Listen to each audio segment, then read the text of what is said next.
to Miss Martin Uses and Pub Crawl. It is another night of Pub Crawl, the third night, and we are in hour 2, so we're still pretty sober here. And none other than 19K Fox is joining us tonight.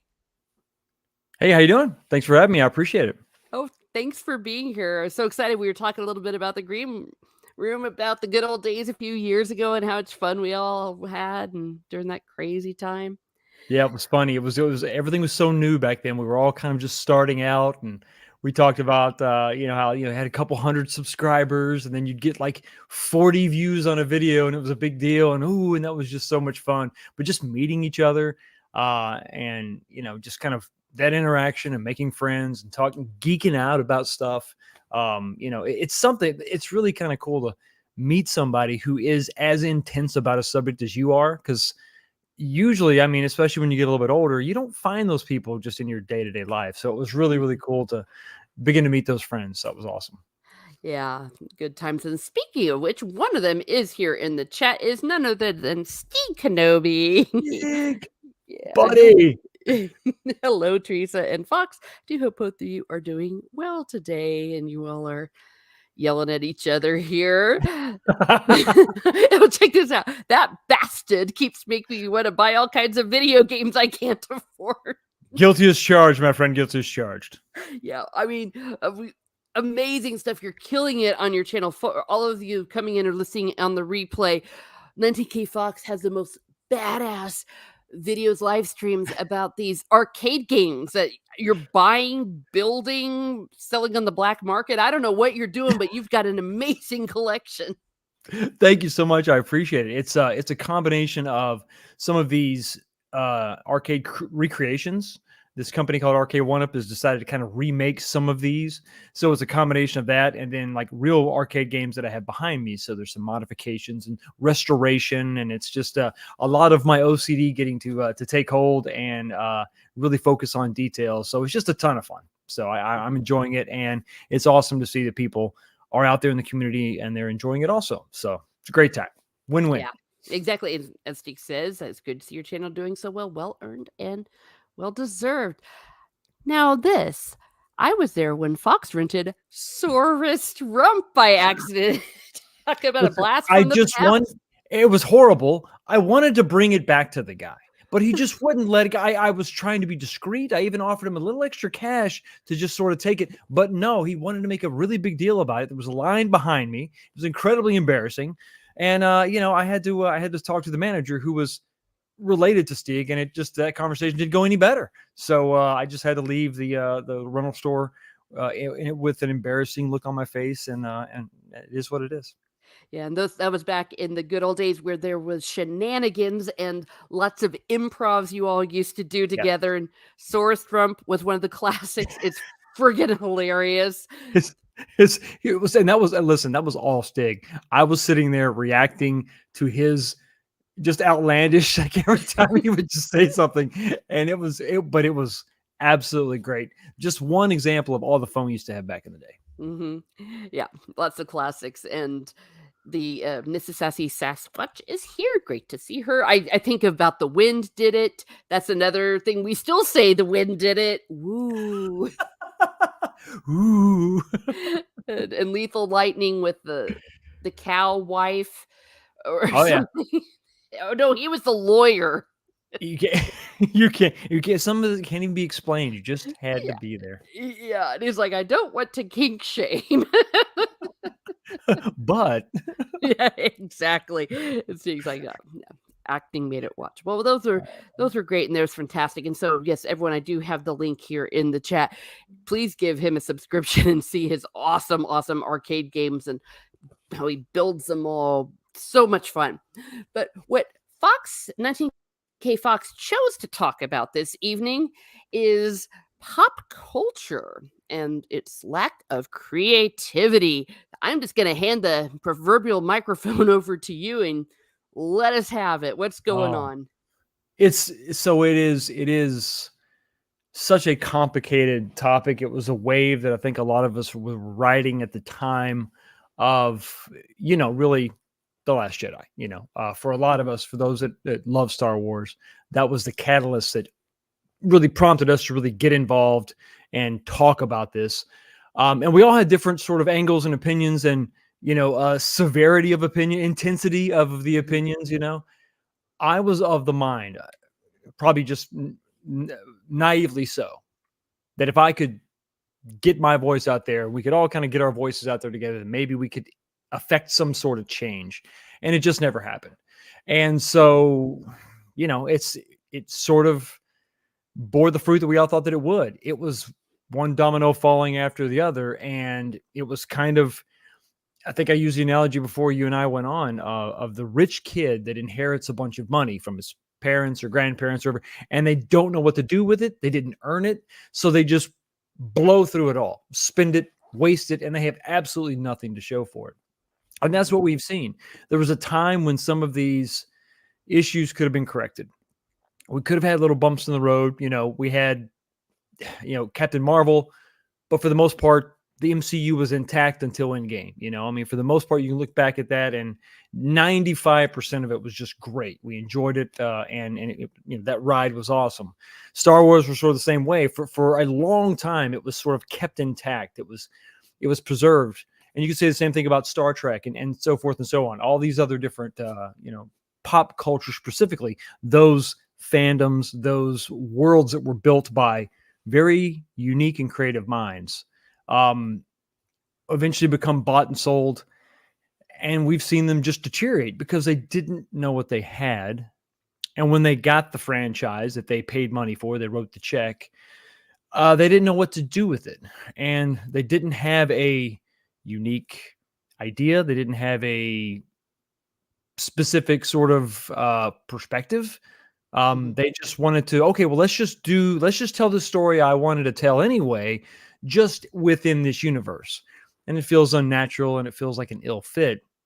And it just becomes, um, this in space, like, the what is it, the Friday the 13th, Jason Goes to Space. I mean, it just became Mhm. eventually the jumping of the shark, where it's just, I don't know, I just want to tell my story. I've already got this story in mind. I'll just sort of shoehorn it into this, insert pop culture reference here, insert franchise, major franchise name here. And it's just not a good fit. And it sort of, it just completely leaves behind everything that made that what it is. Of course, I always think of Star Wars, but you can keep going, but you can look at what happened to Star Trek. It became Mhm. a crazy action movie franchise. That's not what Star Trek ever was. Star Trek was very thoughtful. Some things were just sort of settled, as far as humanity and what they had achieved, so that they could tackle some real serious issues. Some things that were those issues were profound. Mhm. They transcended generations or interpersonal relationships. They weren't very basic. They were much higher level. And it was within this world, you could really take those things on. With Star Wars, it was sort of the same thing, of the characters themselves going on a not super unique journey. I mean, it was George Lucas took from a lot of the things that really embodied, or the elements of great storytelling, and built Star Wars and built that original trilogy, and then from that the prequels, but built all that, and it really became specifically the original trilogy. Those characters, those actors, the combination, it was the chemical X. It was all the compounds came together to form the perfect thing, Mhm. which was that story, which was just the lack of money in the beginning. Nobody believed in him. He had to kind of, you had limited budgets. You had to make the best out of a bad situation, do a lot with very little. You could say the same thing about Jaws and so many other movies back in the day before the giant budgets. Giving birth to that was a unique perspective, someone that would had a strong ideal. They were dedicated to this. They had no money. They had the world sort of not on their side, but yet they still persevered and brought this story to us. And they had something to say. They had this story to tell. And just like I said, the combination of everything became this lightning in the bottle that you really couldn't recapture, but you could build within that story. And the prequels, say what you want about them, but I enjoyed them a lot. I thought that those 6 movies were great. Um, the original trilogy was the best. I mean, I think it's a no. Easily. Right? Yeah. Prequels are good. I really like them. But once it was sold to use George's words, the white slavers, sold off, it just became generic, and there was nothing unique about it. And it was just sort of sad to see them do to those legacy characters, those characters that really were a huge part of why that was important to us, and those stories were important to us. Those adventures we went on with them. To see them disrespected in that way, and then even to look at what's going on now with the Disney Plus series taking place just 5 years ish after the events of episode 6. Um, it's Ahsoka and the Mandalorian, why the would you exactly? not It's like, Boba Fett. no, oh my God, no. After the events of those movies, how is it that we've not seen anyone but Luke in a very touching finale of the second season of The Mandalorian? He's off just sort of training one student over here while all these other cataclysmic events are going on. I mean, that's what we wanted to see continue. That's what, even if you step away and you don't have my love for the original trilogy, and if you're not a Dave Filoni, loyalist who's so in love with Ahsoka, it's ridiculous. If you can step away and just, separate yourself for a minute, logically, it would make some sense that we would continue their stories. Now, whether we recast the characters, whatever you do, or the actors, but still the same characters, right? And you push those forward. It would make sense to me that just 5 years later, while these other characters are kind of neat to see in those stories, and that's great, how is it that we haven't even heard? I think they may have uttered Leia's name, but we've not seen Han at all in any way, shape, or form, or even had him referenced. Those characters should have been the main driving force moving forward, but no, you have other creative. I have to use the air quotes.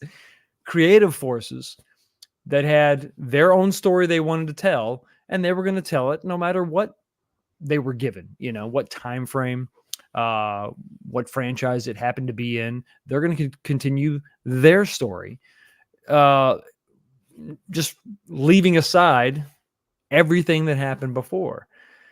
So it's disappointing, to fans of the original trilogy that, it still blows me away that the 3 that were so integral and a big part of saving the entire galaxy just 5 to 6 years ago, prior to what's going on currently now within those timelines, just don't seem to be doing anything really amazing or influential, or, all of us that read the old, books from the, they were doing things, but it made sense. Those stories continued on with them in a way that made sense, and you were into, and you were completely invested. But it's funny, as you go back and look at those books, those stories go, and all of a sudden, hey, there's this neat new character here that's interesting that I want to find out more about that new character, and this one, and this one, and this one, and all the branches and the stories. And it wasn't just the core 3, it's what grew from it. But you can say the same thing about almost any franchise now. There's narratives, there's personal stories that they, self-inserts, all these weird other motivations besides just telling a good story. I know that was a sermon I just preached to you, but that was just sort of what I was thinking when I wanted to talk to you. Well, that's the whole thing about the pub crawl. We all get a drink and people lose their lips start flying. Yeah, that's right. Yes. No, that's great. Everything you said, you took the words out of my mouth about the EU. I was thinking, yes, exactly like what they did with the EU. They gave us Mara Jade. They got us Talon Card. We got, gosh, just more names I can enumerate. Oh, Thrawn. But of course, look what they're doing to him. Right. I mean, it was a great way to not negate what happened in the movies, the defeat of the Sith, but still have a real threat out there, and still sort of paint sort of the same picture that they're trying to paint now, where you have, you've cut the head of the snake off with the Emperor and Vader, but you still have remnants out there that, loose ends you really need to clean up, and Mhm. and a few little threats that are, that can really, still be a legit threat, just not at the Sith, Jedi sort of level. They were able to do that and pull that off. But I just think that it was done so much better in these books. And it's just a shame that they couldn't. I mean, just it's like it's right here. I mean, just do some Mhm. adaptations to get started, to kind of kick it off, and then maybe you can take some little side quests here or there, but the main story, the thrust of the story, man, that was already written for you. Basically, you could hit those points and just go. And yeah, you said it. Really, Mara Jade, we're just not going to do that at all. We're not going to have her in any way. It's just a damn shame. Yeah. Well, you said that they didn't know what they had. I would almost argue they absolutely did, which is why they didn't do it. Because they Yeah. they wanted to destroy the great characters because they, in a way, have it in their head that they are the future and everything that came before, kill the past, kill it if you have to. Right. And so they are enlightened in a way we're not. And so they wouldn't want to do. And you see, we think that they would think like us, or like most common normal people that know even halfway about stories, that of course you would want to do great things with Star Wars. And their attitude is we want to do great things with our Star Wars, which is what they did. Someone did a picture comparison of some scenes from the Star Wars, from the Rings of Power, from the Mhm. Wheel of Time, and I think from The Witcher. They almost looked interchangeable with the drabbiness, the same kinds of characters. They're doing it to all of them. It's sterile. It's it's that lack of creativity we talked about, and you bring up a perfect example of, just take a snapshot of where everything is currently at, and it's just the same, just bland beige sort of, we're so afraid to, I guess, offend in some way or stand out in some way, or walk in lockstep with some sort of pre-established stereotype in some way, that they just go as almost as generic and mundane as possible. And it's especially when you have sci-fi where you could have wild crazy creatures, goofy stuff. I mean, just like silly, or like scary, or like weird, or just, and I just, you don't see that. And then it does come down to like the costumes. I mean, the Power Rangers that we saw in Mhm. Boba Fett, that was just, it was like a Saturday Night Live joke. It was just so sad, Yeah, Yeah, I'm Willow. Willow. That's just sad. Yeah, I forgot to mention Willow, and that just shows exactly what they're saying. And Steve was pointing out that if they had wanted to do something good, they would have done an animated Thrawn trilogy off the bat to kickstart it, Why and not? because Yes. it wouldn't have mattered how old the actors were; they could use their voices. I, Um, exactly. I mean, there's so many ways you could have done this. Some kind of a CGI. mhm, You could have gone animated. You could have, Clone Wars, but continuing, you're picking up where, uh Jedi left off, Return of the Jedi left off, sort of picking that up and having that be an animated series. And then you have basically, you have your main trilogy, your original trilogy, sandwiched between these two animated series, mhm, which could kind of make some sense, and it would eliminate some of, like you have the actors reprising their roles, but they're just voice acting, they're not actually physically acting. But that would mean they would have to care about those original mhm, characters and want to preserve them and want to include them, and I just think that they don't. And I think you're right. Maybe for them to be able to do what they wanted to do, they felt like they needed to kill the past, mhm, the characters, to make way for their great entrance. But sadly, they didn't think it all the way through. They just wanted to I think they put more thought into diminishing other characters than elevating their own. I mhm, mean, it's like they actually took a little more time. You see the destruction of Luke. You hear about how Han is just a waste of space. They basically leave Leia in stasis. She's doing the same thing she was doing 30 years prior.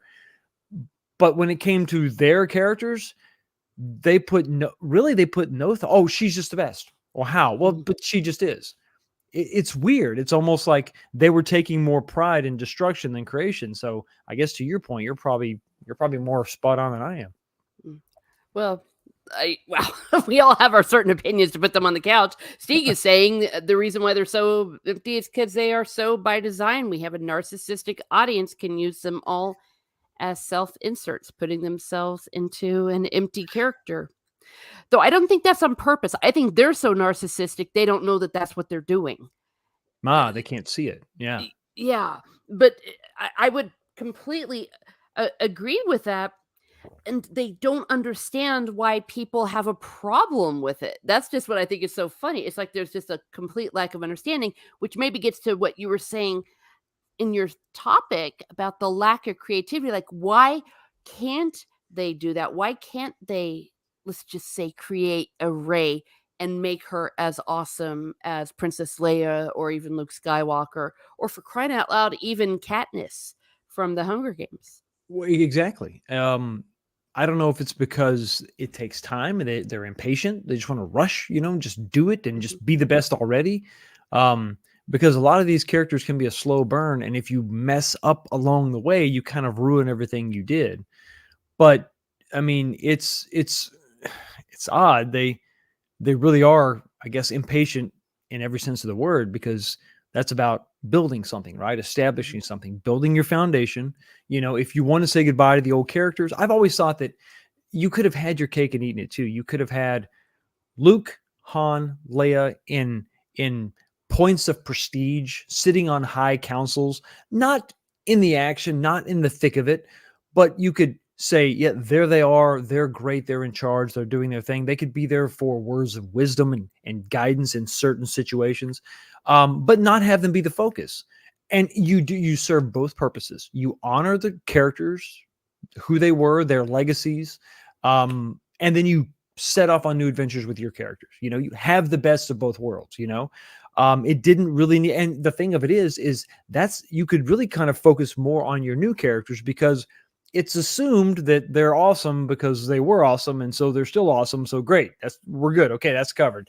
Now, let's go on with your new characters and see what they're up to. It's a misguidedness, a short-sightedness, maybe, to just want to hurry up and do their thing, but stick it to the man. I guess I don't know. It's just weird. It's when activism gets in the way of artistic expression, or creativity. I think we all experienced the weird feelings of Rian Johnson, who seemed to have contempt for the characters, which makes me think they wanted to destroy them. Like, it was deliberate. Many Absolutely. of these people are talented directors and writers. Some of them are.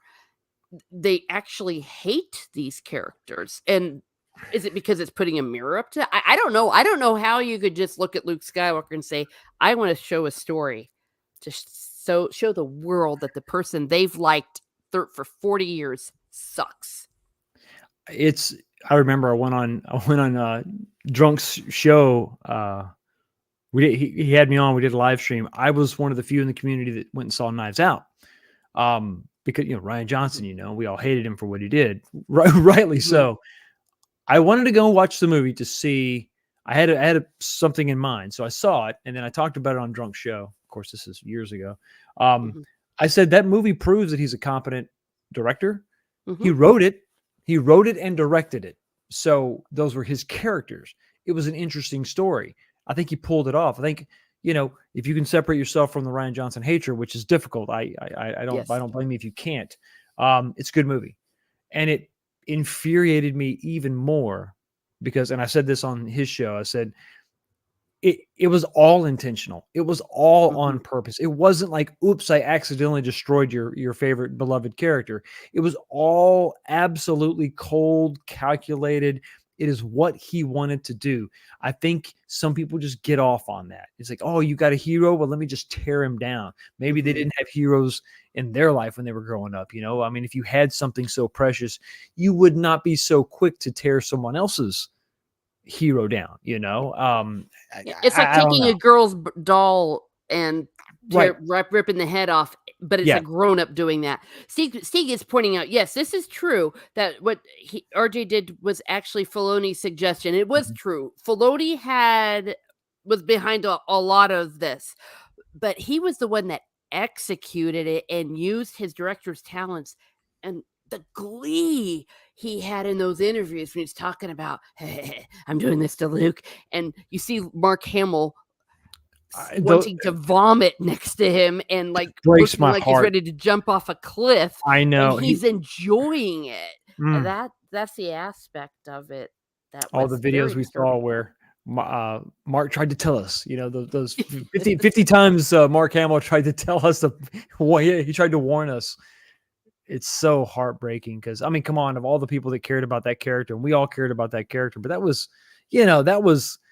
he'll never, he's done a lot of great things. The voice of the Joker being one, Mhm. but he's always going to be Luke Skywalker until he passes. Yes. And even after he passes, he's going to be known for that role. One of the biggest acting roles, definitely in science fiction, maybe in all of cinematic history. It's definitely up there for sure. And to have to go on set and have this director who he knew did not have a clue who that character was, and he had to perform it. I He can't knew it wasn't. He imagine. said he imagined it Jake, right? Yeah, he said You know? that's not my Luke Skywalker. It's Jake Skywalker. Yeah. Yes.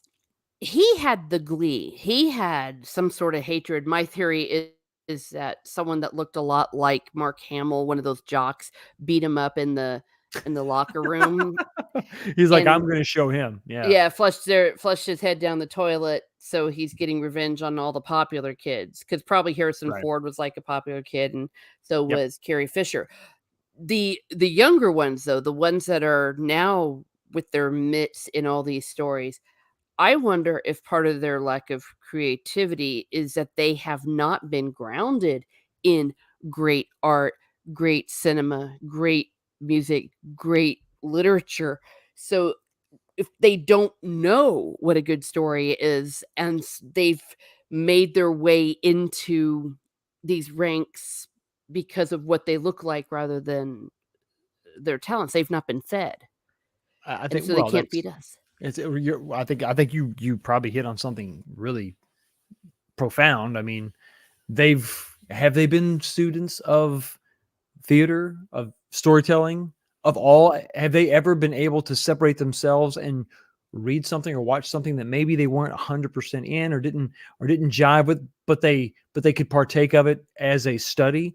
Um, I mean, George Lucas borrowed from some of the greats, but the greats were also, these were like foundational things. They were story elements that spoke to everyone. They weren't specific. They didn't have some sort of weird agenda or a hard point of view. They were very, very universal story elements and themes that everyone could identify with.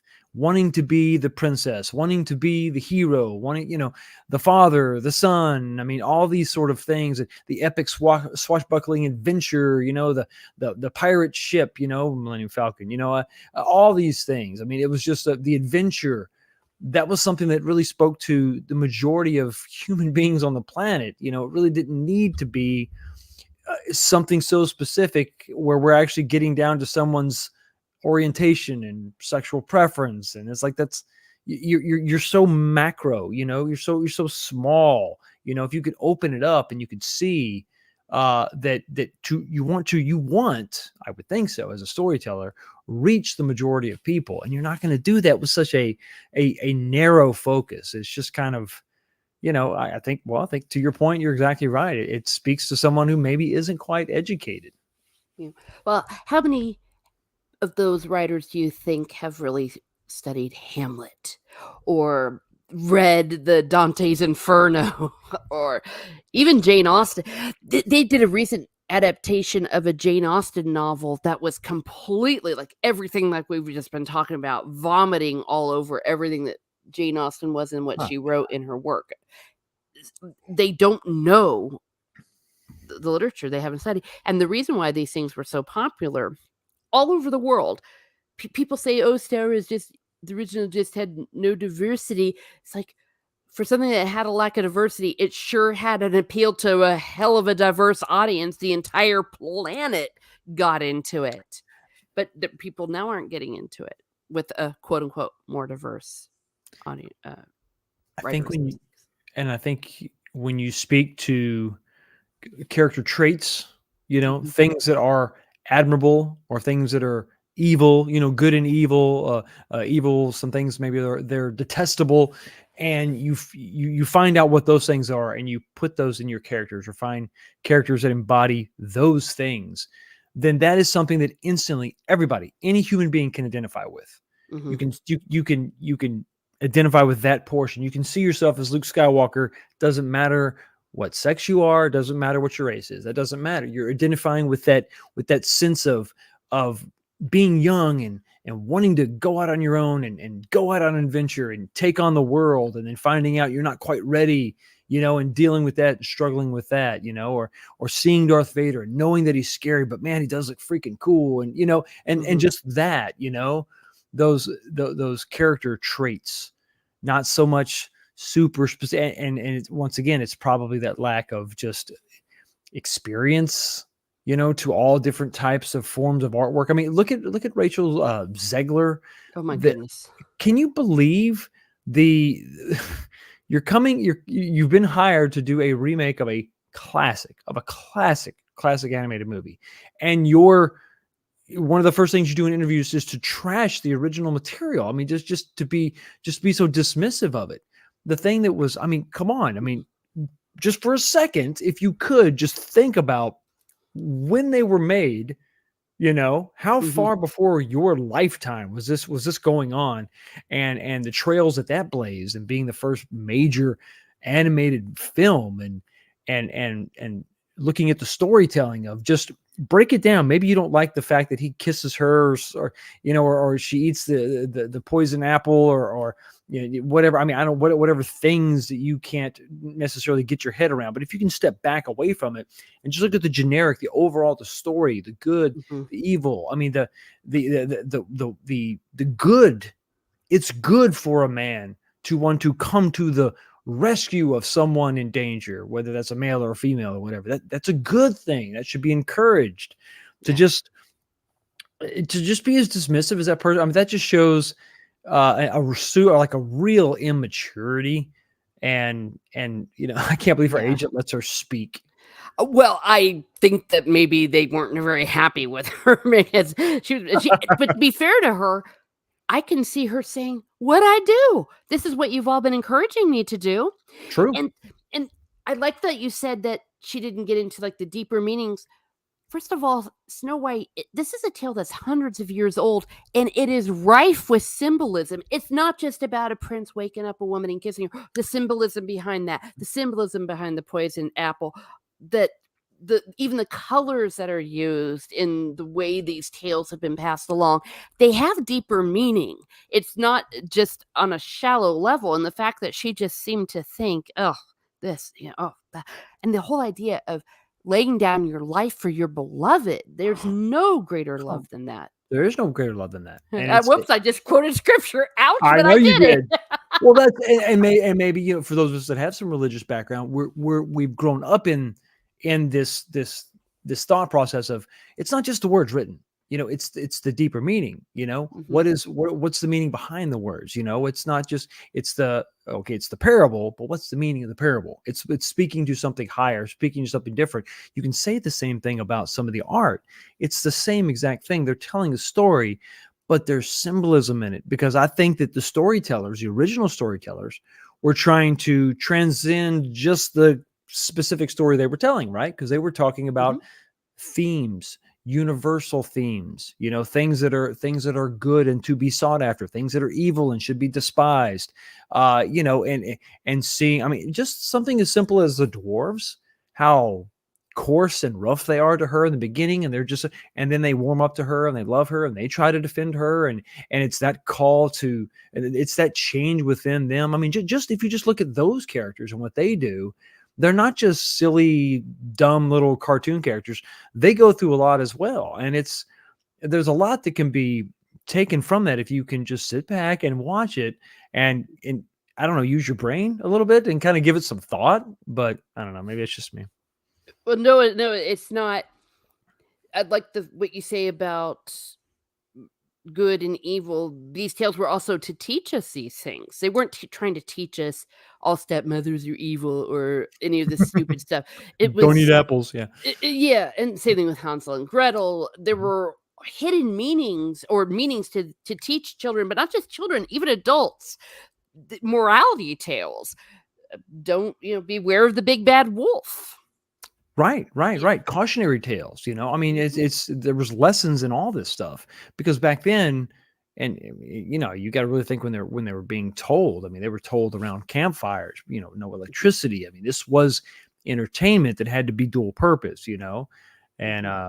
yeah, it's to think about the history that these stories have and to just be so dismissive of them. It just shows. I think it shows her her ignorance and her immaturity.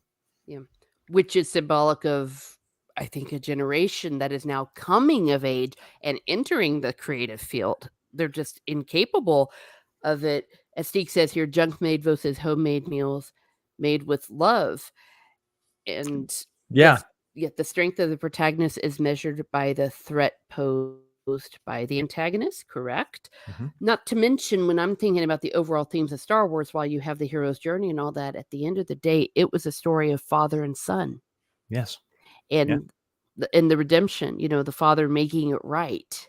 And the son forgiving the father and all that kind of thing. It's so much deeper. It's so incredibly deep, and it was just, you know, he Anakin did bring balance to the Force. It was not a direct path. It wasn't a Mhm, straight shot. He definitely took a you know, a turn there, and it didn't go exactly the way maybe most people thought. But it's funny when you look at all 6 episodes. You know, he did. The prophecy was fulfilled. At the end of the day, he did the right thing. Took him a long way to get there, but I mean, when it's just amazing when that last scene when you take his helmet off and you see that he's not an evil monster, he's a man in there a who broken old man. wants to look at his son with his own eyes, and one of his last words, "Tell your sister you were right," you know, and Yeah. and it's Oh, just, come on, you know, it's just so amazing, you I know. just got chills for crying out loud, It yes, and yeah. It's funny, the thing at the end wasn't a big light beam in the sky. It wasn't a big explosion. That's what it was. That's what it yeah. was. And just so moving. So, Yeah, see, 'cause, yeah, evil destroyed itself from the inside out. Evil will eventually turn on itself, like what happened with the Empire. I'm sorry, the Emperor, rather. mhm. Yeah, Steve brought up Cobra Kai and Ash versus the Evil Dead. It's almost become a meme that we always bring up Cobra Kai, but there's a reason why, because that is what Yes. did it right. They did everything right with Cobra Kai. Mhm, And I'm in mhm. the middle of watching Ash versus the Evil Dead, and part of me wonders if perhaps the reason why it did so well is not only are they fans, but they're also more of our generation when we're talking about we've been taught to love and nurture the stories of our childhood. We know a good story when we see it. So when they got a hold of Johnny and Danny, oh my gosh, it just made a masterpiece, I think. I think Cobra Kai is some of the best new television that's on right now. I mean, it's just it's actually fairly simple as far as the stories themselves, right? But taking these Mhm, characters, finding a way to they did so many things, right? mhm, They were able to show you a different take on a character, you know, so you see that things aren't quite as black and white as we thought, good guy, bad guy. You know, there's a little bit of a different skew there, points of view. We're able to mhm, see that. We're able to see kind of where they are now. They were able to do all this stuff, give them adventures where they fight each other, then they befriend each other, then they take on, you know, common foes, and at the same time they still honored the characters and didn't destroy them really in any way. mhm. And it was just, and then also introduce new characters and all that. I mean, Yep. it's people that you have to care about this property that you're involved with, this franchise that you're dealing with, recognize that its past success isn't just a fluke. The fact that it's still there's interest for it now, 20, 30, 40 years later, whatever the franchise is, honor that and then continue moving it forward. I mean, it's just great. And I usually don't like shows like that because it is kind of, in a way, it's kind of campy a little bit. It's Goofy. not really, but I just, every time I have to watch it. I have to watch it. I'm in it. I still like those characters. I like who they kind of became, and they're still pretty true to who they were. They've grown up some, obviously, but yeah, I just dig it. I love Cobra Kai. I mean, I know it's not the greatest cinema in history, but I dig it. I absolutely dig it because I want to tune in and see what those characters are doing. It's cool. And that's the thing that's missing, I think, in this modern stuff is they're not giving us characters we care about because, as you pointed out, they brought in the new characters. I care for the kids that they're mentoring Right. and Johnny's son and their estrangement and how they're getting back together and how he's mentoring Miguel. Oh, I just get so moved by it. And I'm thinking if they were in the hands of someone like Ryan Johnson, they would have spent the whole time not just trashing Johnny and Danny, but they would have trashed Mr. Miyagi. They would have turned Mr. Miyagi into. I mean, that sounds like the biggest blasphemy I can think on earth, but basically what they did the same with Luke Skywalker. Ryan Johnson would have, and Dave Filoni and all them would have taken Mr. Miyagi and turned him into a drunken, boozing loser who wasted his life at the end. Absolutely, absolutely. It would have been horrible, it would have been horrendous. But they would have absolutely done something like that. You wouldn't have had. It just wouldn't be the same. They were able to kind of continue those characters and move them on.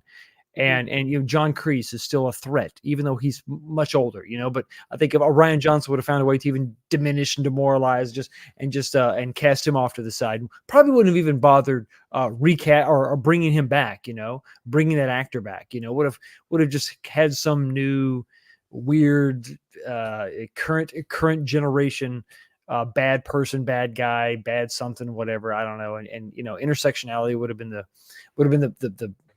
the main focus of the show. It just wouldn't have been what it is. You have to care about you have to realize what you have, or at least try to understand the weight of what you've been given, and then realize that it has value for a reason. It has value because of what came before.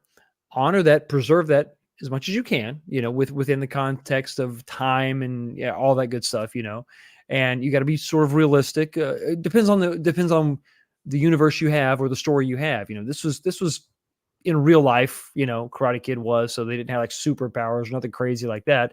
But in other franchises, you could maintain this mysticism and you could make them do whatever, you had the Force with Star Wars. I mean, you could have had, I wanted to see Luke in this like grandmaster sort of state. I really wanted to see, I was hoping that they were going to have some kind of a flashback scene where we could have seen Luke in his prime, just something, because I recognize that's why we're tuning in. That's why we want to see these movies moving forward. Everybody was sitting in bated breath waiting to see Luke, and he doesn't show up to the very end of 7. He doesn't even say a word. And he was like, oh, the anticipation was building for the next one. And they could have done so much right, and they just did everything wrong. Yeah. My goodness. Now, are you familiar with Ash versus the Evil Dead? Did you I'm watch not, any of that? no. No. I didn't watch the original movies because I was a wimp. I was scared. Yeah, but I recognized, everybody's just love. I mean, of course, Sam Raimi and his Spider-Man movies. That was the first movies that I really saw that, I really got to become acquainted with him and the way he directs. And it was like, okay, I get it. I see what people are into now. So, yeah. Well, and I think that's a good example of people that actually love what they have. And when they decided to do it 30 years later with Bruce Campbell, too, that this was something he loved as well. And when it's done with love, and also, gosh, I am sounding like an old cranky lady. Back in my day when we used to know what a story was, and we used to read Shakespeare. I think these are universal truths. These are like, this is good advice you could use forever. Understand and realize what you have. preserve Mhm. it, recognize the value, and kind of, I mean, really, it does nothing but behoove them to do this. It's kind of like milk it for all it's worth, right? Like, okay, here it Mhm. is. It was great. It was good. Let's try to capture that and keep that going instead of just, throw it away. Whatever. We Mhm. got new characters we're going to bring in. It'll be fine. Mhm. Dang it, Steve, you are dropping these quotes. If you don't believe in the magic of what you are writing, you will never write anything magical. Oh, wow. That needs to go on a t-shirt Damn right. or a I'm gonna coffee make a cup or little something. embroidery thing of that. It makes a lot of sense, doesn't it? Yeah. Yeah. It if you don't have a soul, how can you be soulful? It oh my goodness gracious. Yeah. I tell you what, as we're looking at this lack of creativity, we didn't even touch some other aspects of pop culture. Music, for example. Oh, The great music isn't being written either. Very, very few areas. Steve is donating a quote of mine. There you go. He's giving it to you. But I'm even I love that. thinking the composers that are with us still, the movie composers like Zimmer, even he's not writing good melodies, and it's just like it's not his talent. But if he's trying to write this great music to go along with these crap stories, compare it with the music that he used to write with the music he's writing nowadays, and it's sad. What new theme did we get from the new Star Wars movies? What new sound? What new Are you humming any of that stuff in your head? I mean, No idea. like I think Ray had some kind of a theme. I think that So did Kylo. I have no idea what it was. yeah, it's like it's not, Yeah. not that it needs to be better than the original, but it should at least be unique enough to sort of stand out and, like I said, be something you can kind of Mhm. hum, and associate with that character.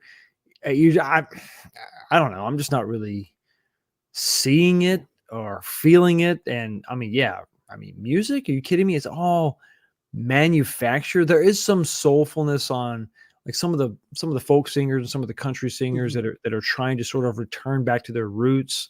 Um, but even like good like rap, like with, and I don't mean just, garbage, right? Like the Mhm. stuff that used to speak to real strife, real struggle.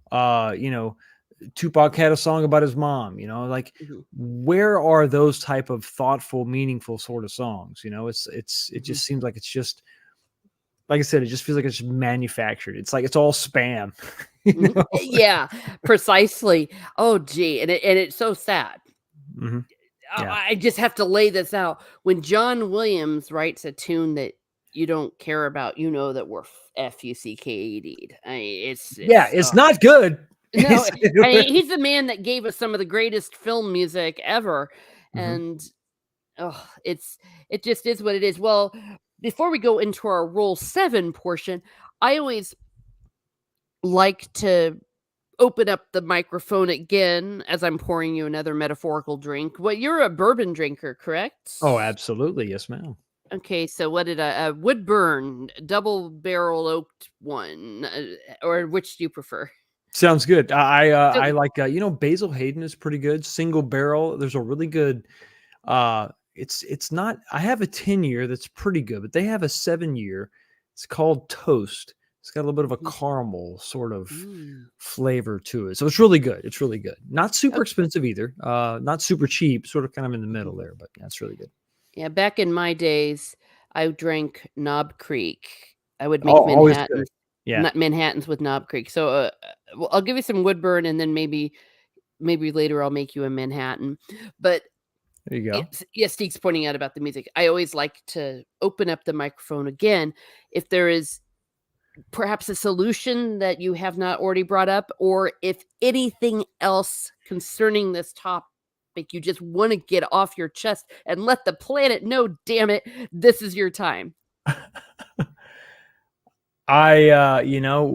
Just me personally, as far as like my channel, Mhm, I I gotta tell you, I went through all the stages of grief, I think, when it came to Star Wars in particular.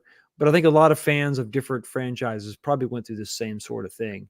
And I think I quit talking about it and switched to something else because I kind of felt like it was like an old friend that you had in high school, and you just found out that they passed away, and Mm. it was sad, um, but you knew that this was your good friend, and they wouldn't want you to be sad for the rest of your life. They would want you to go on and be happy, and I kind of got to that point where I saw what they did to Luke, and I got a little bit of something when they brought him back the last episode, season 2, Mandalorian, where I was crying like a baby.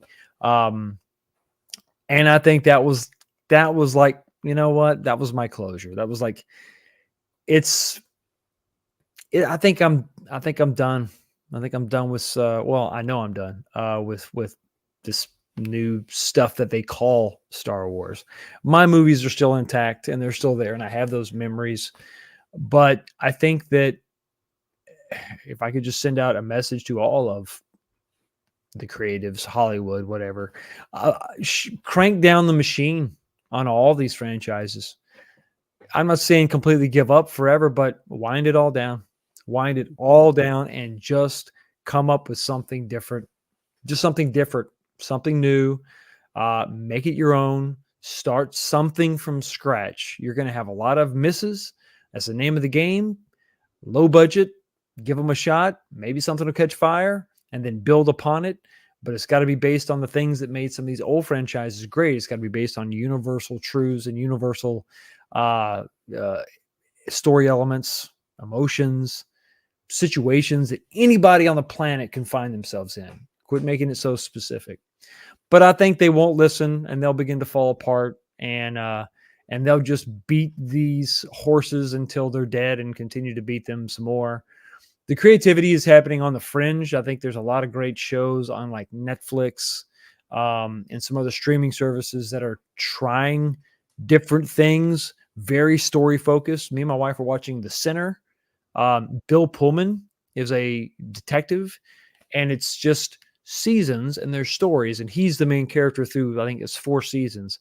He's the main character throughout the seasons, but it's not a they don't really build on each other. They're just him in a situation, and it's just focused on crime drama, some kind of mystery. It's great acting, cinematography is really good storytelling. It's just not happening in mainstream Hollywood anymore. It's happening on the side, on the fringe, lower budgets, focused on the art, focused on story and unique situations. But real Hollywood, they just don't know what to do. They don't really know what they have. They've wasted it all. And now you can't just, unfortunately, you can't just hear Star Wars or Star Trek and think that you're going to get a guaranteed hit. Same thing can be said for DC and Marvel. It's just not that anymore.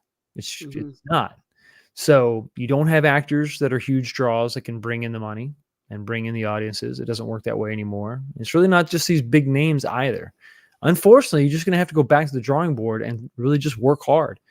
Drop your budgets, drop your agendas, and just try to find actual storytellers that have a story to tell. And it's not easy. It's tough, but you can't rely on the old franchises anymore. I think those that really loved those old franchises have decided to move on, and I've absolutely moved on. This stuff that they're doing now, it's just not Star Wars. That's not for me. I hope somebody gets some joy out of it, but I'm done. I'm done with all that. It's just not fun. And so that's why I don't talk about it anymore, because it's kind of sad. So I talk about the old ones. I talk about the originals. It's like memories, fun memories of a better time. But the stuff they're doing now, no, it's just not it. So I suggest they just drop off, just save yourself the money. You don't have to pay the residuals. You don't have to pay for you don't have to pay DC and Marvel and all these other things. Just start something new from scratch, borrow some story elements. There's nothing new under the sun. You just got to find your combination and then push forward and go forward and try something original, unique, different. Quit worried about the volume and focus on like the quality instead of the quantity. So Mhm. easy for me to say because I don't have to spend the billions to make it all happen. But Well, yeah, well, no, and one thing that I was thinking of is even think smaller. When I think smaller, like yep, within your yep. own little circle of friends, write stories for each other. I remember doing that when I was a kid. We'd sit Mhm. and write these little stories, read them to each other. Fan fiction, that's often what people do on those fan fiction Yep. things. They're writing stories for themselves or do what we do with our Dungeons and Dragons role playing games. Find yourself a good dragon master. Dragon master. Well, he is a man. It's Steve. The dragon master, Manster. Yeah. um, and make your enjoy your own stories the old fashioned way with the dice, and the 3.5, not the crap fifth edition, or go backwards. Go Yeah. backwards. I've been reading the Dragonlance novels for the first time, Mhm. or go back in the movies, go watch Betty Davis movies. There's a lot of great stuff. Just turn back the clock and Yeah. find stuff that you used to like. And I like to believe the things that we're seeing now are just in an alternate universe. It just doesn't exist. Yeah. Uh, Yeah. It's a good way to think about it. Yeah. It's yeah. like head canon, Oh, everyone's correcting me. I know I said it wrong. Okay, I did. And hello, anti-derivative Jill. Yeah. Um, Manster. Yeah, but some of the maybe not DC or Marvel, I can't think of any of those off the Mhm. hand, but the Titan comics, they've actually done a new line of Conan that is magnificent. Not woke, it's all just classic Conan. It's really good. So it's out there. Steve gave a suggestion for you to use with The Last Kingdom. I don't know if you've watched that. He suggests that maybe you might enjoy it. I will have to watch that. Mm, I think I may have heard it. It sounds really familiar. I mhm, know I haven't seen it, but it sounds familiar. I have to check that out. mhm, But yeah, to your point, like you can still take an established character, but you just got to have like a good story to tell that maybe you can only tell with that character, or maybe the story really benefits from having that character in it, but mhm. just good story, universal themes that everybody can identify with, bare bones basic stuff.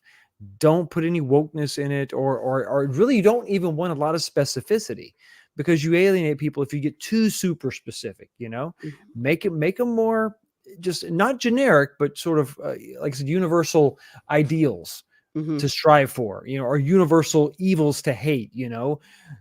Don't swing for the fences, just basic stuff, right? Get some nice base hits. You'll eventually get home. You'll eventually win the game, with a bunch of good base hits, maybe a double every once in a while, but you'll eventually get there. Pace yourself, lean on what you know is correct and true, but then you can focus on your style and your spin in telling it, and it can just be mhm, something that people can just consume, like to Stig's point, it's not junk food. They can sit down and they can have a hearty meal and they can feel full and they can feel satisfied. Give them that same sort of experience, but with your story, different characters, established characters, but it really has to be that. mhm. And in the indie sphere, which we see, I think sometimes people get a little too ambitious. They're like, I'm going to do novel. It's like, hey, why don't you just start off with a short story? That's one of Yeah, the great American genres. Write some short stories based on it and hone your craft. absolutely. You don't need to right away turn into Terry Brooks. Terry Brooks took a very long time to become Terry Brooks. Right, right. Most of these people didn't really become who they are known for until much later in life. They had to work at it. They had to Mhm. get there. And and maybe someday you can have a collection of short stories, but you got to start with Precisely. that first one. Precisely. Yeah. Edgar Allan Poe. Yeah. Though he might not be the best example because his ending was bad, but that was because of drink. That was because of drink and laudanum. Never Yeah. combine the two and have your wife die of tuberculosis. I digress on that one. Well, Not good. thank you so much. That is so good. Now we are about ready. Gosh darn it. I'm so happy to have you back around again. It's Thanks. been just such a good time. But the fun is not quite over. We are going to go into the pub crawl game of this session, and since Steve is here, I will definitely give you credit. I think I already did but just in case, yes, I'm giving you credit. This was Steeg's idea. These were created and tried with him, and my mom tested them as well. I am going to roll a d20 7 times with open-ended questions, and everyone in the chat, please feel free to participate also. Just getting my little dice tower set up, and here we go. Well, it's a good thing we're not playing a game because you rolled a 1. If you didn't have to sleep, what would you do with the extra time? Oh, I would absolutely work on, I think I would, you know what? If I didn't have to sleep, I'm assuming that during the day I got some work done. I think I would read more. I think I would read some more, like the EU. There's a few games that I want to play, some older games that I'd like to spend some time playing. So I think that I would actually take that time to actually chill out and then consume some good books, stories in general, whatever format they take. Sometimes they do take the form of a video game. There's some great stories. Metal Gear Solid is it's a great series of games with a very cool sort of intricate story. So if I didn't have to sleep, I would probably take that time to do that, because I seem to stay busy all day long working on stuff, physically working on stuff. So that would probably be a good use of my time. That's awesome, actually. That sounds great. And you know what's also awesome and great is Anti-Derivative Jill, who gives me a super sticker for $1.49, and it is a beautiful rose. Thank you. From Awesome. one rose to another. I definitely appreciate you. And if you have not subscribed to her, please go ahead and do so. She also just got mostly monetized, because you know how they've changed the rules that you're half monetized at 500. Right. Yeah. So we want to get her up to fully monetized. So thank you so much for supporting the channel. Anti-Derivative Jill, she does a lot of good material with Star Trek. And as Steve also points out, I also help. Yeah, you help Chan. He actually helps channels. Yes. I've taken his advice for a lot of things, and sadly, he has always ended up correct. So yeah, as I told you so. Yeah. Steve says I have some fantastic new books that might be right up your alley, Fox. They are great audio on audio too. We'll drop you the name of the series in your mouth. There we are. Okay. Thank you. I appreciate that. Yeah, I do a lot of driving and traveling, so audiobooks is where I consume a lot of my books too. So. Yeah. And Angel One, if I didn't have to sleep due to being biologically immortal, I would be a vampire. Well, here we go. Good point. I think he's technically correct. Yes. Okay. Anti-Derivative Jill, if she had more time, I would work on learning how to improve my video editing. Oh, there you go. Yeah. Always a worthy endeavor. Do your own creativity. I always am encouraging of that. And I guess maybe with those of us that do YouTube, we are kind of doing our own creating, aren't we? It's definitely a creative outlet for sure. Yeah. Yeah.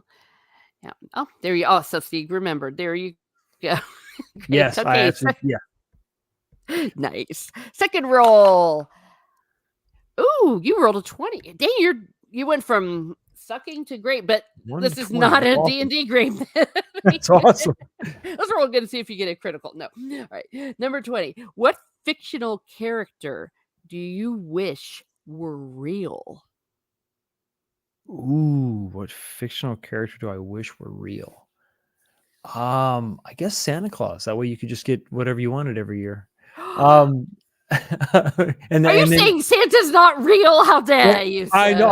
I know. I'm sorry. Oh no, you're fine. He's real. I have it not for kids. You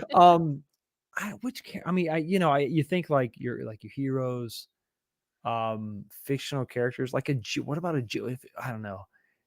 It's like, okay, if I say a genie, that will actually grant wishes, what kind of hell would that unleash on the earth? That would just be insane.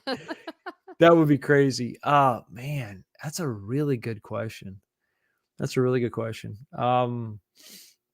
Fictional character. I guess, I don't know, something about Obi-Wan Kenobi and the life that he lived, and his wisdom, maybe him or Yoda, I guess. Yoda probably is a little bit older. To be able to sit with him and pick his brain and pick up some of that knowledge that he has and hear some of his stories. That would be really, really cool. So I guess I'm always going to be in the Star Wars mindset. So yeah, I think Yoda. Okay. Oh, we love Yoda. Yeah. Thanos says Stieg. Him snapping his fingers. Would have Yeah, that's true. I just want to be on the half that make it, Yeah. And Ancient Ones. We do have a real life Obi-Wan Kenobi. It was by Stieg. Well, yeah. That's right. That's true. Of course. All right. Rule number 3. What's the most annoying question you've ever been asked? Oh, I don't know that I've ever been asked an annoying question ever. Nah. Man, the most annoying question I've ever been asked. I think it depends on my mood. Mm-hmm. Sometimes I think that's what it is. I think it's not so much the question, it's the time in which it's being asked. So I think I've been in the middle of panic, trying to get this machine up and running. I'm in the middle, and it's if you can imagine, it's startup. It's commissioning a new piece of equipment. It's not going well. Things are not falling in place, and I've got people standing there watching me as I try to get this thing going. It's really frustrating, and then I get asked some like stupid, like nonsensical question that really doesn't pertain to what's going on here. Like right now, like can't you see that I'm really, really busy working on this? And it's something sort of kind of off topic. It's like, that's why are you asking me that now? So it's more of the situation that I was in. I can't really remember a specific question that was just really annoying, but I think it was definitely something when you're not paying attention to what the hell's right in front of you, any question that you're going to ask is probably going to be annoying to somebody. Yeah.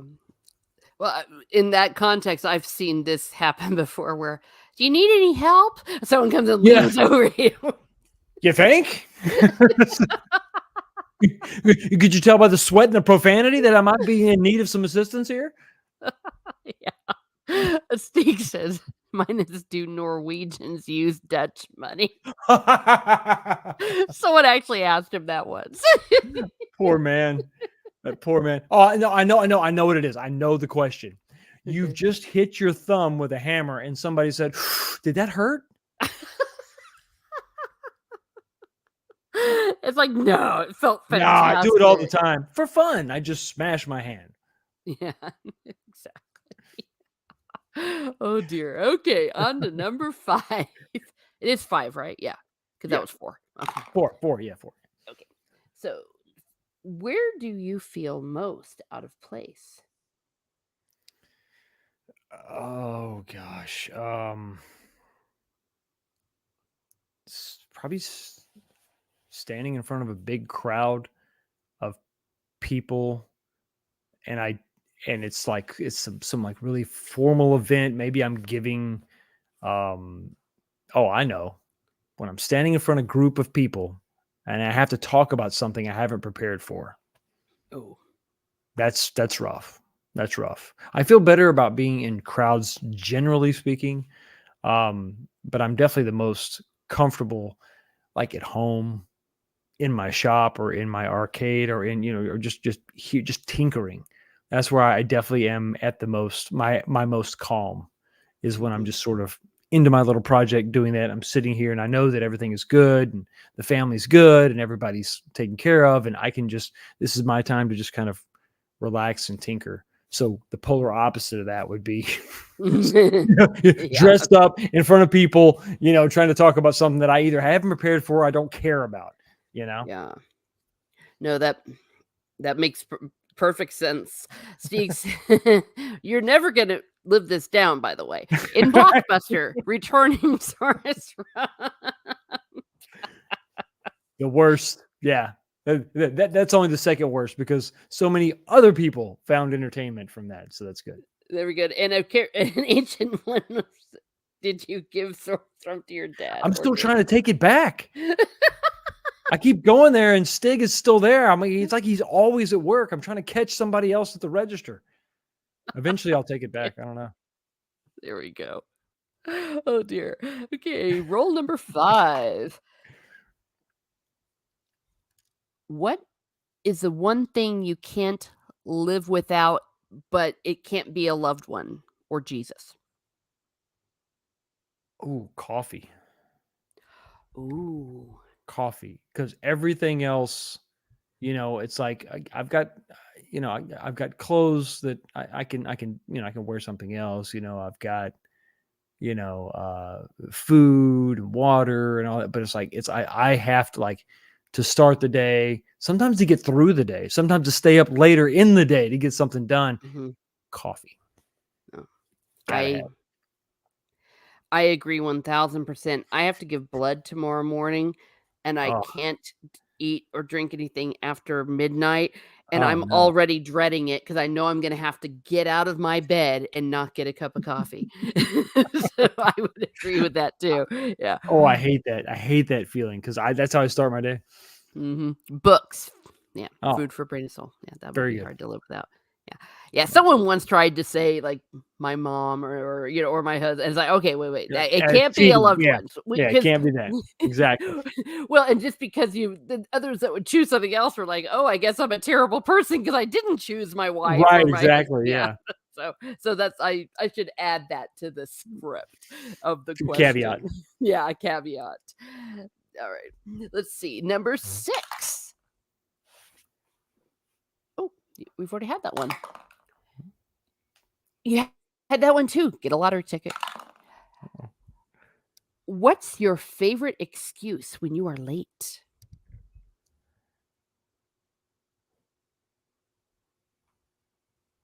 The alarm clock didn't go off Mm, because it's not always traffic.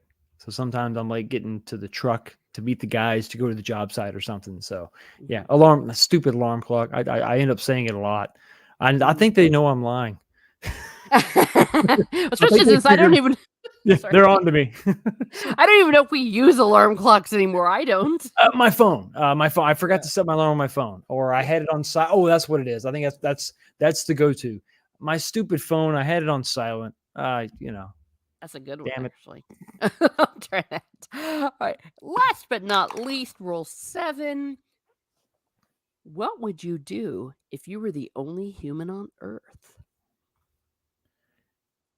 Oh wow.